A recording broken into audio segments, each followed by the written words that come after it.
નમસ્કાર, the red ગુજરાતમાં આપનું સ્વાગત છે. લોકસભાની ચૂંટણી 2024 નજીક આવી રહી છે. તેમ તેમ પક્ષ પલટા અને રાજીનામાનો દોર પણ શરૂ થઈ ગયો છે.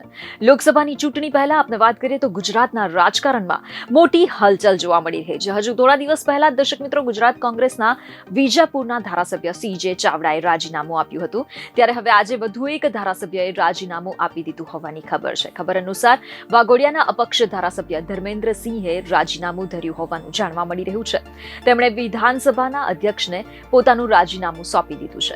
તમને જણાવી દઈએ કે લોકસભાની ચૂંટણી નજીક આવતા જ ગુજરાતમાં પક્ષ પલટાની મોસમ જાણે પૂર બહારમાં ખીલી ઉઠી હોય તેમ લાગી રહ્યું છે. પહેલા ભૂપત ભાયાણી, ચિરાગ પટેલ અને બાદમાં હવે અપક્ષના ધારાસભ્ય ધર્મેન્દ્રસિંહ વાઘેલાએ પણ રાજીનામું આપી દીધું છે. વડોદરાના વાઘોડિયા બેઠક પરથી અપક્ષ ધારાસભ્ય ધર્મેન્દ્રસિંહ વાઘેલા પદ પરથી રાજીનામું આપી ચૂક્યા છે. દર્શક મિત્રો, તેને લઈને અનેક ચર્ચાઓ ચગદોડે ચડી છે. સાથે એવું પણ કહેવામાં આવી રહ્યું છે કે ધર્મેન્દ્રસિંહ વાઘેલા ધારાસભ્ય પદેથી રાજીનામું આપીને ભાજપમાં જોડાશે અને ભાજપની ટિકિટ પરથી ફરીથી વાઘોડિયા બેઠક ઉપર પેટા ચૂંટણી લડવાનો તખતો ગોઠવી દીધો છે. તેવું પણ દર્શક મિત્રો જાણવા મળી રહ્યું છે. તેવી ચર્ચાઓ ચગદોડે છે. રાજ્યમાં લોકસભાની ચૂંટણીઓની સાથે સાથે વિધાનસભાની જે પણ બેઠકો ખાલી પડી છે તેના પર પણ પેટા ચૂંટણી યોજાઈ શકે છે.